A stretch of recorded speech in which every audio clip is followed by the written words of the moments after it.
미국의 10개 구인 광고 중에 실제로는 2명만 고용하는 등 다수가 허수로 드러나 고용시장이 왜곡되고 있는 것으로 나타났습니다.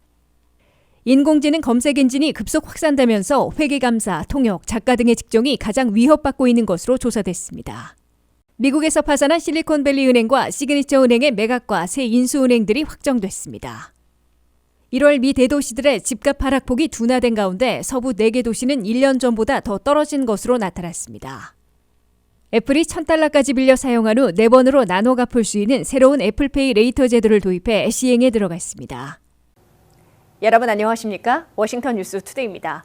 미국에서 사람을 구한다는 잡 오프닝이 구직자들보다 500만 개나 많은 것으로 발표되고 있지만 10개 구인 광고 중에 실제로는 2명만 고용하고 있어 다수가 허수로 드러나 파문이 일고 있습니다.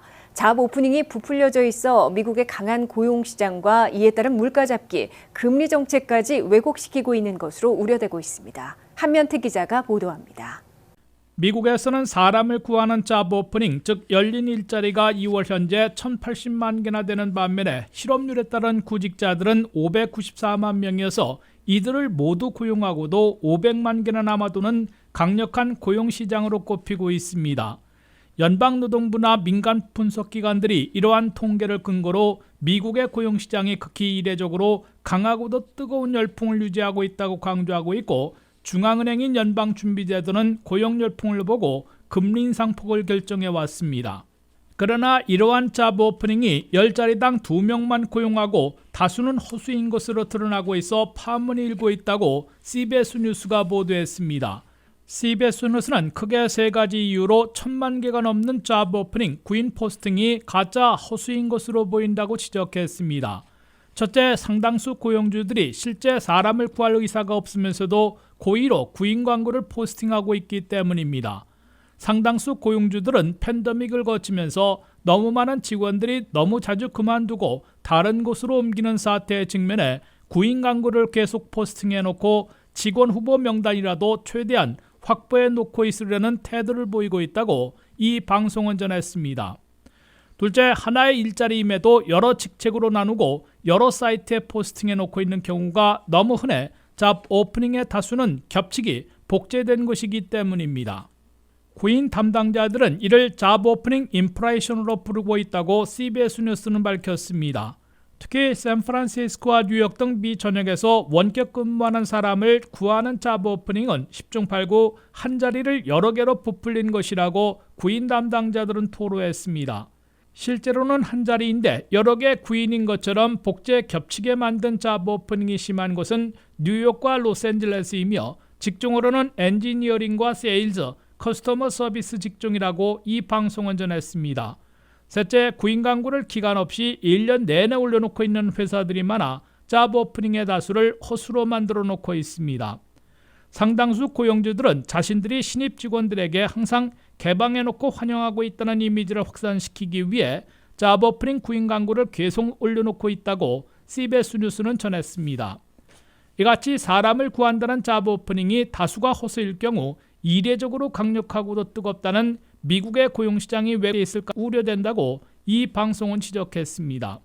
더욱이 연준이 왜곡된 고용지표를 근거로 물가 잡기를 위한 금리 정책과 긴축 정책을 결정하면 일시에 역작용의 폭발로 불경기로 추락할 위험이 높아질 것으로 우려되고 있습니다. WKTV 뉴스 한면택입니다. 챗GPT와 같은 인공지능 검색 엔진이 급속 확산되면서 회계감사, 통역, 작가 등의 직종이 가장 위협받고 있는 것으로 나타났습니다.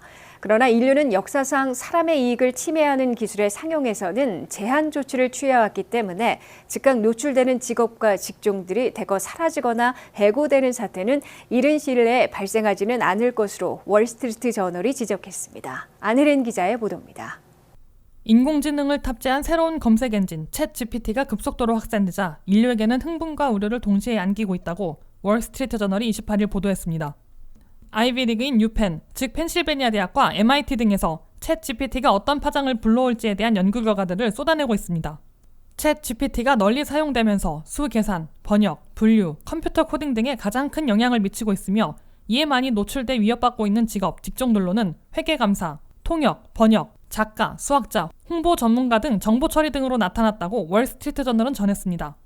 반면에 가장 덜 영향을 받을 직종, 직업들로는 즉석 요리사, 오토바이 기술자, 석유와 천연가스 생산 인력 등으로 나타났습니다. 유펜의 연구 결과에서는 미국 근로자들의 80%나 챗 GPT의 영향을 받게 될 것으로 추산됐습니다. 미국 근로자들의 80%는 최소한 한 가지 업무에서 챗 GPT에게 더 빠르고 정확한 일 처리에서 밀리는 것으로 조사됐습니다. 이는 역으로 챗 GPT를 활용하는 그룹이 하나의 업무를 50% 끝내는데 시간도 단축하면서 정확하게 완수해내는 것으로 나타났습니다. 하지만 챗 GPT와 같은 인공지능 기술이 널리 확산된다고 해도 이에 많이 노출되는 직종과 직업들이 한꺼번에 사라지거나 대량 해고되는 사태는 상당 기간 발생하지는 않을 것으로 예상되고 있습니다. 챗 GPT와 같은 신기술 적용과 새로운 직종, 직업을 다시 디자인하는 작업에는 수조 달러를 투입해야 하고 시간도 상당히 많이 걸릴 것으로 월스트리트저널은 지적했습니다. 특히 월스트리트저널은 인류는 항상 사람의 이익을 해치는 신기술에 대해서는 거부하거나 대폭 제한해왔다면서 기술에 종속될 수 있는 역작용은 반드시 막으려 할 것으로 내다봤습니다. 이에 따라 챗 GPT와 같은 신기술에 사람들이 적응하도록 도와야 하는 정책 입안자, 회사, 학교들이 역작용을 최소화하면서 인류에 유익한 변화만 가져오도록 새 정책을 수립해 시행하는 데 가장 부심하고 있다고 월스트리트저널은 밝혔습니다. WKTV 뉴스 안혜련입니다. 미국에서 파산한 실리콘밸리 은행과 시그니처 은행의 매각과 새 인수은행들이 확정됐습니다. 자산 규모로 30위였던 퍼스트 시티즌 은행은 16위였던 실리콘밸리 은행을 인수하며 자산 규모를 2배나 불리게 된 반면 연방정부는 200억 달러 이상의 손실을 입게 됐습니다. 전격적인 파산 사태로 금융 불안을 증폭시켰던 두 지역은행들인 실리콘밸리 은행과 시그니처 은행의 매각이 확정돼 새 주인으로 넘어가게 됐습니다. 연방예금보험공사는 시그니처 은행에 이어 실리콘밸리 은행의 새 주인을 확정하고 공시했습니다.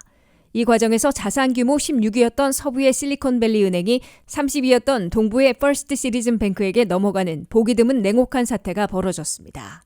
실리콘밸리 은행의 자산은 2,090억 달러로 16위였던 데 비해 퍼스트 시티즌 뱅크 쉐어즈는 1,093억 달러로 30위였습니다. 특히 퍼스트 시티즌 뱅크는 실리콘밸리 은행의 융자금 720억 달러, 예금액 560억 달러를 인수하며 165억 달러를 디스카운트 받아 1,000억 달러대의 자산을 늘려 일약 총 자산 규모를 2,000억 달러 이상으로 2배 배가시키게 됐습니다. 실리콘밸리 은행의 주식과 다른 자산 등 900억 달러는 매각에서 제외돼 연방당국이 계속 관리하게 됩니다. 노스캐롤라이나 랄리에 본부를 두고 있는 퍼스트 시티즌 뱅크는 1898년에 창립돼 한 가문에서 3대째 운영해오고 있으며 22개 주에 500여 개 지점을 두고 있습니다. 퍼스트 시티즌 뱅크는 실리콘밸리 은행의 절반 정도를 인수해 일약 총 자산 규모를 2,000억 달러 이상으로 불리면서 30위에서 15위권으로 도약하게 됐으며 서부 지역까지 진출하게 돼 이번 은행 파산에서 최대 승자로 꼽히고 있습니다. 미국에서는 자산이 2,500억 달러 이하이면 중소규모의 은행들로 분류되고 있어 이마저도 넘어설 조짐을 보이고 있습니다. 이에 앞서 뉴욕의 시그니처 은행은 뉴욕 커뮤니티 뱅크에게 넘어갔습니다. 뉴욕 커뮤니티 은행은 시그니처 은행의 자산 380억 달러와 융자금 129억 달러를 인수해 27억 달러를 디스카운트 받았으며 융자 600억 달러는 연방당국이 계속 관리키로 했습니다. 파산한 은행들을 인수한 은행들이 위험 부담을 감내하는 대가로 상당한 정부 혜택과 이득을 챙기면서 몸집을 크게 불리는 반면 연방정부는 일정 부분 손실을 보게 됐습니다. 연방예금보험공사는 실리콘밸리 은행을 매각하면서 정부에서 200억 달러를 손해보게 됐으며 시그니처 은행 매각에선 25억 달러의 손실을 입게 됐다고 연방의회에 보고했습니다. 미국 대도시들의 집값이 1월에 0.5% 또 하락했으나 하락폭은 둔화돼 대폭락 사태는 피해가고 있는 것으로 나타났습니다. 서부 지역에서 샌프란시스코, 시애틀, 샌디에고, 포틀랜드 등 4개 도시들은 1년 전보다 집값이 더 떨어진 것으로 조사됐습니다. 안혜련 기자가 보도합니다. 미국 대도시들의 집값이 새해 첫 달인 1월에도 전달보다는 또 하락했으나 낙폭은 둔화돼 최악의 사태는 모면한 것으로 평가되고 있습니다. 20대 도시들의 주택가격은 대부분의 지역에서 아직 1년 전에 비하면 오른 수준을 유지하고 있으나 연속 하락해온 서부 지역의 샌프란시스코, 시애틀, 샌디에이고, 포틀랜드 등 4곳은 전년보다 떨어진 것으로 나타났습니다. 미국 대도시들의 주택가격을 조사하고 있는 코어로즈 케이스 슐러 지수가 28일 발표한 1월의 주택가격을 보면 12월에 비해서는 0.5% 또 떨어졌으나 12월의 0.8% 하락폭보다는 낙폭이 둔화됐습니다. 이로써 1년 전에 비하면 미국 대도시들의 집값은 아직 3.8% 오른 수준을 유지하고 있습니다. 1월에 10대 도시들의 집값은 전국 평균과 같은 0.5% 떨어지며 전년보다는 2.5% 높은 수준을 기록했습니다. 20대 도시들의 집값은 0.6% 하락하며 전년보다는 역시 2.5% 오른 수준을 보였습니다. 하지만 20대 도시들 가운데 1년 전보다 집값이 떨어지는 지역들이 1월에는 4곳으로 늘어났습니다. 샌프란시스코는 전달보다 1.3%나 떨어지면서 1년 전에 비해 7.6%나 하락한 집값을 기록했습니다. 시애틀은 전달보다 1.4% 하락하며 1년 전에 비해 5.1% 떨어진 수준을 보였습니다. 샌디에이고는 전달보다 0.4% 내려가며 전년보다 1.4% 낮은 집값을 기록했습니다. 포틀랜드는 0.7% 떨어지면서 1년 전보다 0.5% 내려간 수준으로 돌아섰습니다. 반면에 마이애미는 1월에도 유일하게 0.1% 올랐으며 전년에 비하면 13.8%나 대폭 오른 수준의 집값을 유지하고 있습니다. 탐파는 전달보다 0.7% 내렸으나 전년보다는 아직 10.5% 오른 수준을 보이고 있습니다. 애틀란타는 전달보다 0.3% 떨어졌지만 아직 전년보다는 8.4% 높은 집값을 기록하고 있습니다. 뉴욕은 전달보다 0.4% 하락했으나 전년보다는 아직 5.2% 오른 수준입니다. 워싱턴 DC는 전달보다 0.7% 내려갔으나 전년보다는 2.4% 높은 수준을 유지하고 있습니다. 로스앤젤레스는 전달보다 0.2% 하락했지만 전년보다는 0.9% 오른 수준을 지키고 있습니다. WKTV 뉴스 안혜련입니다. 애플이 $1,000까지 빌려 사용한 후 6주 동안 4번으로 나눠 갚을 수 있는 새로운 애플페이 레이터 제도를 도입해 시행에 들어갔습니다. 아이폰이나 아이패드 이용자들이 $1,000까지 소액 융자를 받아 애플페이를 적용하는 업체에서 쓸 수 있으며 사용액은 6주 동안 4번으로 나눠 갚게 됩니다. 애플이 애플페이의 대폭 확산을 노린 듯 애플페이 레이터라는 새로운 제도를 들고 나왔습니다. 애플페이 레이터는 아이폰이나 아이패드 이용자들이 $1,000까지 쓸 수 있는 일종의 소액 대출을 신청할 수 있습니다. 크레딧 점수에 영향을 주지 않은 확인 절차를 거쳐 승인받으면 애플페이 레이터 프로그램에서 $50에서 $1,000 사이의 소액을 융자받아 쓸 수 있게 됩니다. 애플페이 레이터 프로그램에 가입하고 $1,000까지의 소액 융자를 승인받은 사람들은 애플페이를 적용하고 있는 업체에서 이 돈을 자유롭게 쓸 수 있게 됩니다. 그런 다음 6주 동안 4번에 걸쳐 사용액을 나눠 갚게 됩니다. 애플은 이 소액 융자와 사용액에는 이자와 수수료를 한 푼도 부과하지 않는다고 밝혔습니다. 아이폰이나 아이패드에서 볼 수 있는 애플 월렛 앱을 통해 자신의 소액 융자와 사용액, 1회에 갚아야 하는 액수 등을 관리할 수 있게 됩니다. 애플은 이 프로그램을 통해 소액 융자 받은 사람들이 데비카드나 은행 계좌를 연결토록 요구해 사용액을 분할 반납할 수 있게 하고 있습니다. 대신에 다른 크레딧 카드는 연결하지 못하도록 불허하고 있습니다. 애플은 이미 애플 크레딧 카드를 운영하고 있는데 이는 주로 맥 컴퓨터와 같은 값비싼 애플 제품을 사서 분할 납부하는 데 이용할 수 있습니다. 반면 이번 새로운 애플페이 레이터 프로그램은 소액 융자와 애플페이 없으면 어디서나 사용할 수 있고 분할 납부할 수 있는 제도입니다. 이에 따라 애플의 새 제도는 구글페이, 삼성페이 등과 치열한 경쟁을 벌이고 있는 애플페이를 확산시키려는 시도로 해석되고 있습니다.